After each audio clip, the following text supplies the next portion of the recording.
The Call continues from generation to generation with Don Gessner from Gessner Ministries, a podcast dedicated to exploring the uniqueness of a person's call to ministry. Caleb, it's really great to see you. Thanks for taking time to share with me today on our new podcast. And this episode today, well, all of the episodes are named The Call Continues from generation to generation. So I've had a lot of interesting comments already.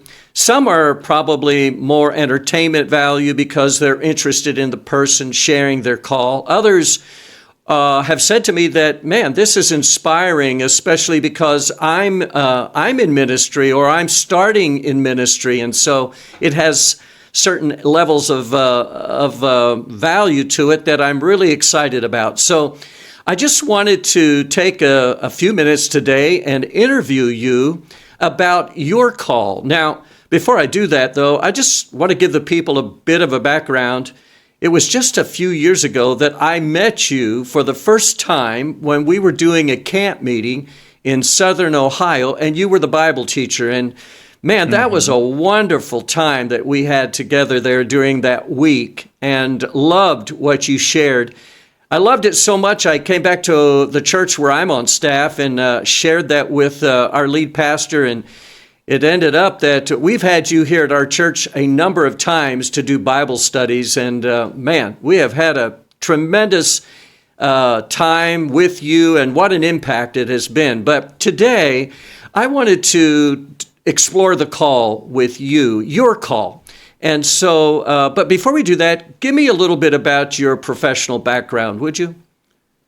Yeah, Don, it's such a great privilege to be with you here. I actually currently serve as the David A. Case Chair of Biblical Studies and Associate Research Professor of New Testament at Ohio Christian University.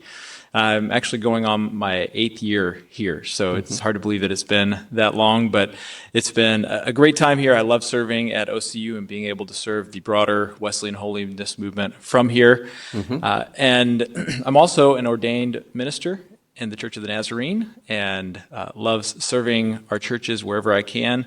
And of course, having the Church of the Nazarene as being kind of my little corner of the Wesleyan holiness movement that I'm serving from. Sure.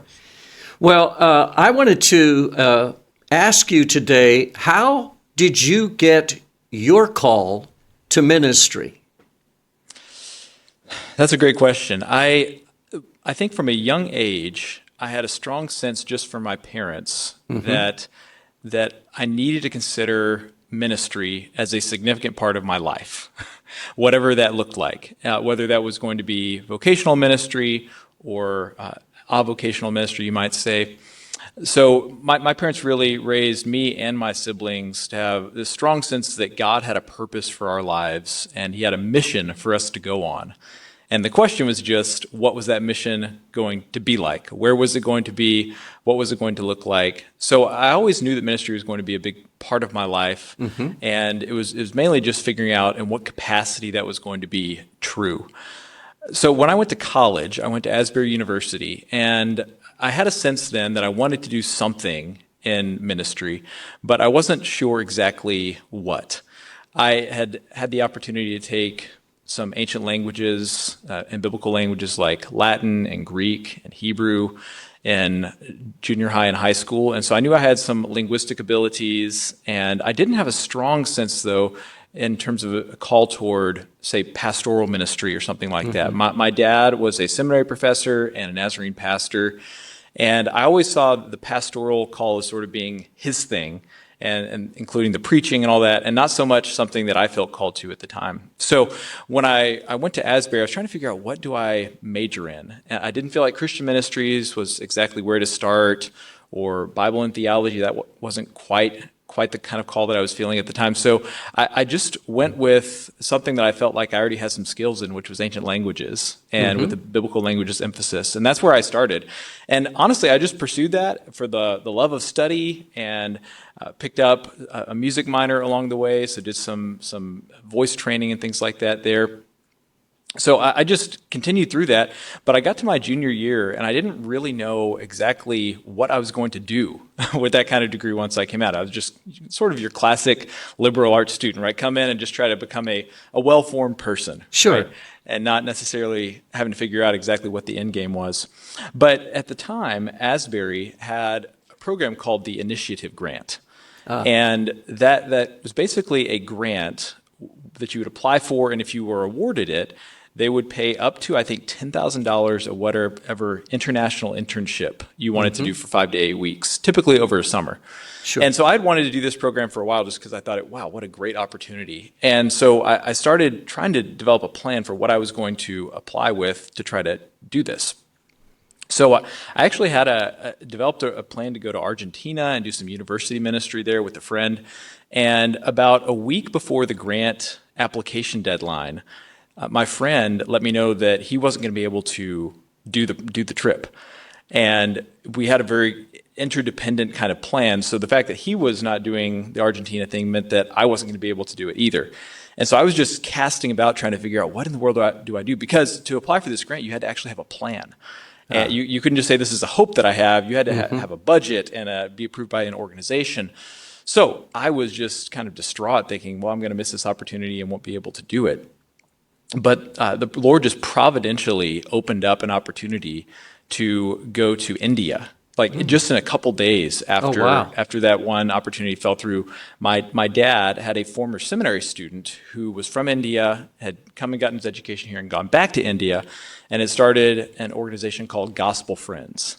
And his name was Gunakumar. And so Gunakumar had gone back and started Gospel Friends, and he just happened to come to town in Jackson, Mississippi, where my parents were, a day or two after I found out that my friend was not going on this trip.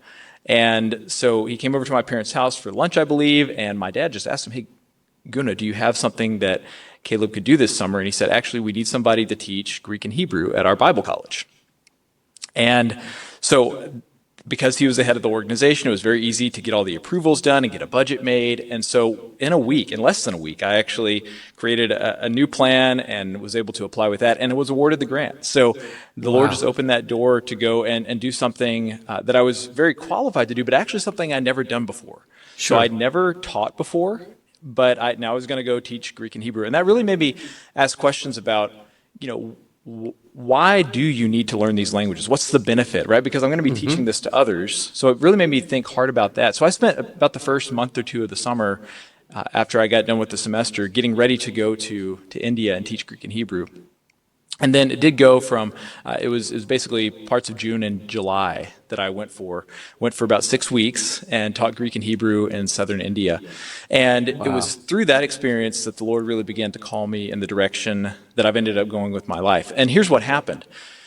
I'll tell you one specific story and just kind of give you the big picture of what came out of it. But I got to the theological college that I was going to be teaching at. It's called Living Hope Theological College in southern India, and I got there, and I think it was the day after I arrived, one of the administrators was taking me around the school and giving me a tour. And we walk up to this classroom, and there's a professor teaching inside, some students, and so the administrator walks into the classroom, talks to the professor for a moment, I think it was in another language, and then he came back outside to me and said, okay, you teach. And I said, well, what's the class about? And he said, it's on the Psalms. And of course, I hadn't done any preparation to teach Psalms, but they were just, throwing me in front of the bus. So I stepped into the classroom and bumbled on trying to say something about the Psalms for a few minutes. Fortunately, I had some Psalms memorized, and I remembered a discussion at the dinner table, something my dad had said about one of the Psalms that I'd memorized. So I just stumbled around trying to find something to say for 5 minutes. And so walked out of that classroom feeling pretty defeated. And then we walked a little further down the hallway and stopped at another classroom. Again, professor inside lecturing, and there's some students. And again, the administrator walks in, talks to the professor for a few minutes, or just for a moment, and then he walks out and says, okay, you teach for the rest of the period. And I said, how long is the rest of the period? And he said, they got about 45 minutes left. I said, what's the class about? And he said, oh, it's a Greek review. I think they were getting ready for me to come. And so I ran back to my room and grabbed my Greek New Testament and came back and proceeded to to lecture for the rest of the period, and actually felt like it was a really great experience, and I was able to give something to the students. So I call that my two classroom story. Wow. And what that really taught me was basically that in one classroom I was useless, and the other classroom I was useful, and the difference was basically my preparation. And one classroom I prepared to be in, and the other one I just hadn't. And it taught me that you never know when those times that the Lord gives you to prepare are going to matter, right? Sure. If I had Sure. squandered all those years of Greek and Hebrew study and Latin study, for example, in college, then when that moment came, I wouldn't have been ready. Right, but it really taught me to value my education and to treat it differently than I'd treated it before, because it actually became an opportunity to help someone else rather than just what do I know and what kind of grades do I get. Sure. So that was just one experience from that. But then just through the whole 6 weeks, the Lord just began to reveal gifts to me that I didn't really know that I had. So I was teaching 75 to 80 students between two different classes for about 3 hours a day, so an hour and a half of each class per day, 5 days a week, and just so a ton of teaching. Then they would ask me to preach at different events. So, would you like to preach in chapel or speak at this prayer meeting or be the village evangelist when we go out to the villages this weekend? And I just didn't know enough to say no. So I just said yes to everything. And just as the Lord began to throw me into those kind of uncomfortable situations that I wasn't ready for, he began to show me, number one, I really felt like I was gifted for teaching, and number two, that I could enjoy preaching if I actually had any kind of clue what I was doing, which I didn't at the time. Sure. So that's really how the Lord began to call me. And essentially what it was that I went somewhere where nobody knew what I didn't do. You know what I'm talking about? Sure. Sometimes people who know you grow up around them, and they kind of get this idea, oh, this is a Don thing, and that's not a Don thing, or this is a Caleb thing, and that's not a Caleb thing, right? Sure. And for me, preaching had always been one of those things that just wasn't my thing, right? It's not something I had sought out, and people just assume, and I assume, that it wasn't something that I did. But the Lord began to just put me in these situations because I was in a totally new context, and nobody knew what my preferences were, what I thought my gifts were, what I thought they weren't. And so the Lord just kind of threw all these opportunities in front of me and then began to call me in the way that I've gone. So basically, that was where I began to head in the direction that I've headed with my life ever since. And I didn't know at the time that I was going to get a PhD in New Testament. I didn't know that I was going to get a job at Ohio Christian University eventually. I didn't know any of those things. And there was Right. a lot of the things that the Lord had to reveal to me as I went down the road. But he gave me a general sense of direction that he then began to specify as I move forward in that calling. Wow. That is a great story, Caleb. And I couldn't help but think while you were sharing that I think a lot of times people think of the call as this moment, just this special moment where they almost hear the voice of God out loud. And yet, I don't think that's always the case at all. I think that that for you, this was a process, and it was one of obedience as well. And you just kept following God as He led you, and here you are today. And the beauty of it is, for me, I was going to ask you about young people. And you work with young people all the time. How, if you had a young person right now that was asking you about the call, what kind of value would you place on the call in sharing with them? Yeah, that's a great question. Let me just go back to one thing that you said just a moment ago, and then let me kind of take that into the next answer. I think one thing that I see in my own story is that I begin to sense a call at the point where God's gifting met a need. Yes. So where gifting meets need, I think that's where we tend to sense a calling. That's certainly where I begin to sense a call. Absolutely. So the Lord, you see something the Lord has given you, and then you also see a way that He can use it to serve others. Absolutely. And so I think that was a big thing. Before, I knew that I could do certain things before. So I knew, for example, that I understood Greek and Hebrew decently well. But then seeing, okay, not only do I know that stuff, the Lord actually has gifted me to communicate those things to other people and things like them. And then those things actually can benefit the church, right? That was kind of what happened for me. But in terms of what I would say to someone who's who's considering going into vocational ministry or just trying to figure out what's the Lord's call on my life in general, whether it's vocational ministry or not.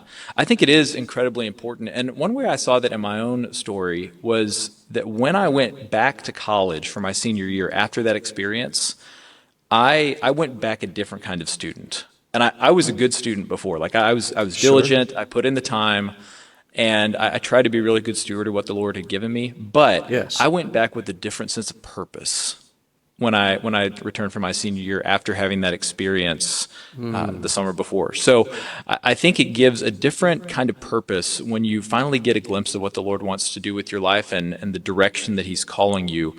And you kind of know where things fit, right? Oh, this is, the Lord has given me this experience. I have this class or this opportunity, and here's how He can use it to advance His kingdom. So I think it is really important just for making sense of all the details and all the different things the Lord puts in front of you. And another thing is, it helps you to know what kinds of things to say yes to and what it's okay to say no to. Because we all have limited time, limited resources, and if we don't know what the Lord generally is trying to do with our lives, it's very easy to just cast about and not really invest where the Lord wants us to invest. But when we get a glimpse of that call, or if we want to use the hearing metaphor, when we start to hear that voice, Sure. I think it really just gives us a different sense of purpose within all the nitty-gritty details of our lives. Yeah, and there's a word that I kept hearing over and over in my head as you were sharing about your call, and it is, there's this practical piece that certainly applies to your call, because it wasn't like God was asking you to do something that you weren't gifted to do. Very much it was in line with what your gifts are. And so that's really, really an important piece in my mind anyway. Caleb, thank you so much for taking the time to share that. I really believe that there are many young people who really are interested in knowing what God is asking them to do. It's more than just another vocation or a choice that you make, in vocation, but it's something that is very valuable and important in their Christian walk and in their ministry for their future. So I appreciate you taking time to share that. It will be helpful to someone else. I am positive of that.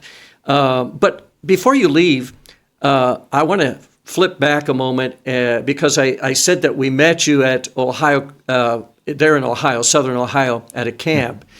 At that time, you weren't married. And and now you're married. Tell me your wife's name, and in addition, you have a family. Give me a little bit of that background. Yeah. So I'm married to Isabella, and we're actually coming up on our 2-year anniversary in December. Yep, and she's actually from Honduras, and so we met in a Christian singles Facebook group, believe it or not, back in 2023. And the Lord brought us together. She was living in Honduras at the time, so we had a long distance relationship, and then got married in December of 2023. So it's been quite the wild ride for the last few years. And we met in 23 and also got married in 23. And then we had Paul, our son, last year. So, or I guess I should say this past year. So back in the spring. Yeah. But it's been great. So many blessings over the last few years that I've been praying for a long time. And many people have been praying for me about as well. So it's been amazing just to see the Lord answer prayers and just to see how He's working. And I tell you what, it's just really fascinating to me to just kind of look at how the Lord weaves different things together in your life. And absolutely, the way that He's working, sometimes even when you can't see it, you just move forward and you trust. And I think it's really beautiful how the Lord has worked in my own calling to ministry and just in clarifying that over time, and then eventually bringing me together with Isa and then just giving us Paul. It's been an amazing journey. And then just before we leave, I think I saw this recently on Facebook. You've finished another book. Just tell us a little bit about that. Yeah. So My newest book is Gospel Birth Narratives and Historiography, Reopening a Closed Case. It's with Baylor University Press, and by Gospel Birth Narratives, we're just talking about Jesus' birth narratives in the Gospels. Many of us think of those as the Christmas stories, right? Sure. And the whole book is about the Gospel birth narratives and basically what their intention is. Many scholars have tended to dismiss Jesus' birth narratives from historical inquiry because they don't think they're meant to be historical. So the way that the argument tends to go is scholars will say something like, well, ancient birth narratives in general weren't meant to be historical. And therefore the gospel birth narratives probably aren't meant to be historical either. And I'm actually pushing back on that using birth narratives from ancient biographies themselves. So I talk about different birth narratives outside of the Bible, but in literature that's like the Gospels, so ancient biographies, and how it's pretty clear that those are intended to be historical. And when you see that, it actually kind of gives you a basis for having a strong case that the Gospel birth narratives too are intended to be historical, and it helps you to see different features of them and how Matthew and Luke are both trying to write about things that really happened. They're not just making this up out of thin air or writing these parable-like stories. They're actually writing about things that they believe truly happened. And another fun insight that's come out of it too is, so I have a sample of about 95 ancient biographies that I look at outside the Gospels. This is kind of a fun piece. On average, those are written about 360 years after the births of the people in question. And Matthew and Luke are so much closer in time to Jesus' birth. In fact, they'd be some of the most elite among ancient biographers in terms of their access to sources and how close they are to Jesus' birth. So while the book is basically about intent of the gospel birth narratives, it also, I think, has some implications for the likelihood of their truth and reliability. Yeah. Wow. What a resource of information you are, Caleb. I am grateful today that you've taken the time, and I want to just wish you the best and thank God for the influence that you are having in our world today. Thanks so much. Absolutely, Don. Thanks for having me on, and it's just been such a blessing to minister alongside you, and I'm just so thankful the Lord brought our paths together a few years ago, and it's been great to do so many things together, and love you and love Westside Church of the Nazarene. Thank you so much. I hope the stories of the call to ministry will inspire you. Please take a moment to like and hit the share button as we prepare for the next episode.